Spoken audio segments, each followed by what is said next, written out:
Hello guys. Hello, this is for Leo. Leo, welcome dito sa aking channel, Kapalaran 888. Welcome guys. Alamin natin Leo ang money career financial reading mo for the month of August. Happy birthday sa mga Leo nating subscribers. And sa mga Leo nandito, happy birthday sa inyong lahat guys. So, pero yung hahanapin natin ditong message, kung ano yung lalabas dito mga advices or gabay para sa inyo. Alright, so, Leo. Kuma tayo ng dalawa. Wow! Alright, so, nakikita ko sa'yo dito, Leo, for the month of August, since this is your birthday month, tingnan mo, you're celebrating. Rejoice and celebration. So, maybe, you're celebrating your birthday, you're celebrating your authority kasi to eh. So, emperor siya. So, pwedeng you're celebrating your promotion, salary increase, higher position, your spotlight, parang ganun. So, yung spotlight nasa iyo ngayon eh. Kasi ito yung season mo eh. Ito yung moment mo. So, kaya masaya ka. So, you're celebrating. You're super happy, contented, and kontrolado mo yung lahat. Parang gano'n yung sinasabi ng bara sa'yo. Kontrolado mo yung lahat.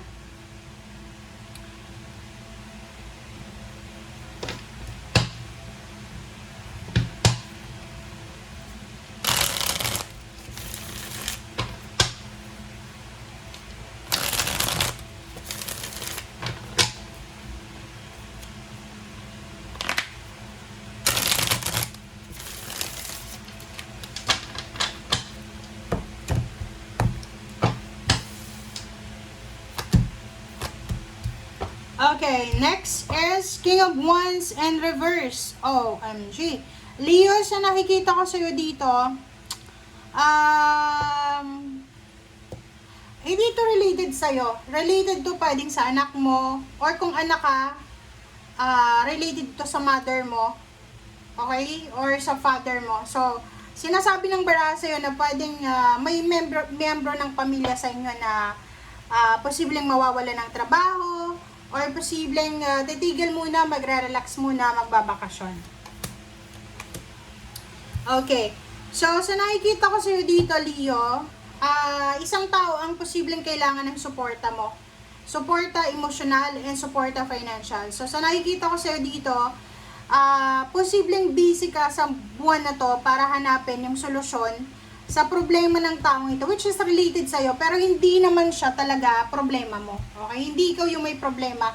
Ibang tao yung may problema, pero ikaw yung ikaw yung namumroblema, ikaw yung nagso-shoulder. So, yung taong ito ay medyo stress siya, nadidepress din siya, stress, pwedeng anxiety. Nakikita ko, ini zodiac sign siya. Nahirapan siyang balansehin yung salapi. Okay? So, yun ang nakikita ko sa inyo. Okay. Nasa tower moment din siya. Pwedeng nawalan siya ng trabaho, na-lay off siya, meron siyang physical health problems na kailangan niyang asikasuhin. Okay? Heartbroken din siya because of money. So, yung reading mo na to, hindi to para sa'yo. Kumbaga, connected lang siya sa'yo.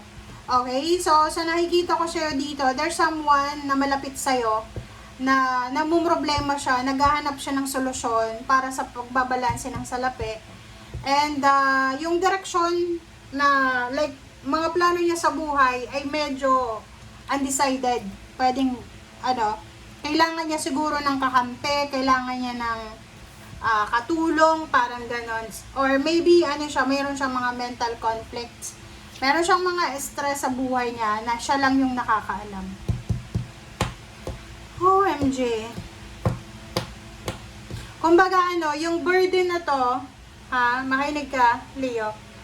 Yung burden na yan, ay hindi yan para sa'yo. Kumbaga, konektado ka lang sa kanya. Pwedeng asawa mo siya, boyfriend, girlfriend, parents niyo siya, anak, kaibigan, close friend, parang ganon. So, kumbaga, pinapasa sa'yo kung ano yung mga problema nila. Kita mo siya? Kasi ikaw yung powerful eh. Dalawa yung power dito, authority, emperor. So, dalawa yung emperor. Usually, yung mga Leo talaga, powerful kayo. Like, kahit may problema kayo, masaya kayo. Like, alam mo yon, palagi kang nakakabangon sa mga problema. So, yun yung kailangan niya ngayon. Kailangan ka niya ngayong buwan ng Agosto para sa problema niya sa salapi. Kailangan niya yung tulong mo. Kailangan niyang makaalis sa kung ano man na mental problems, psychological problems na dahil sa problema sa pera. Diba? So nakikita ko sa'yo dito, may iba din sa inyo dito, Leo, na isang napakabilis na impormasyon ang gagawin mo or marireceive mo siya. So, like for example, may mag-o-offer sa'yo ng trabaho, may mag-o-offer sa'yo ng love life, international. So, sa nakikita ko sa'yo dito, eto yung magiging focus mo sa month of August. So, your focus is financial freedom, freedom talaga sa sarili mo na makapaglakbay ka. Halimbawa lang, ganito yon.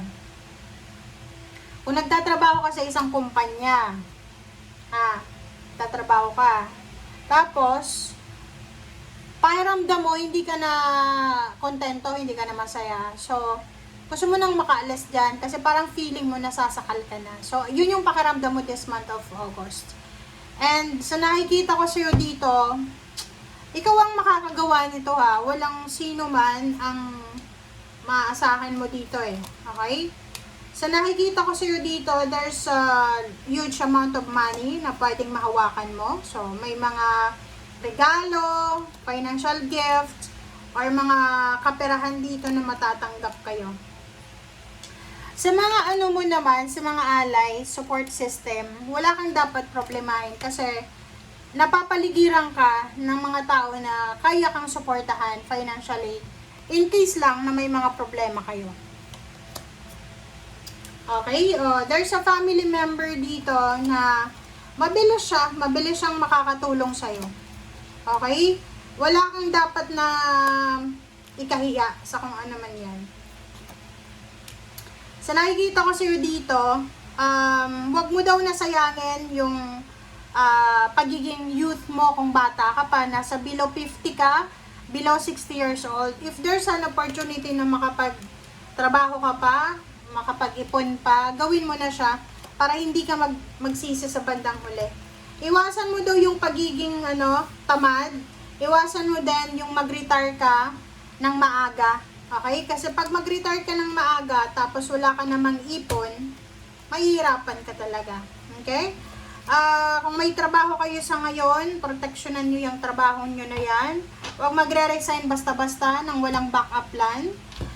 Be patient. Okay, lalo na kung may mga financial problems, yun nga sabi, may kasabihan tayo na pag may ang kumot, matuto tayong mamaluktot. Okay? So yun guys, thank you for watching. Bye!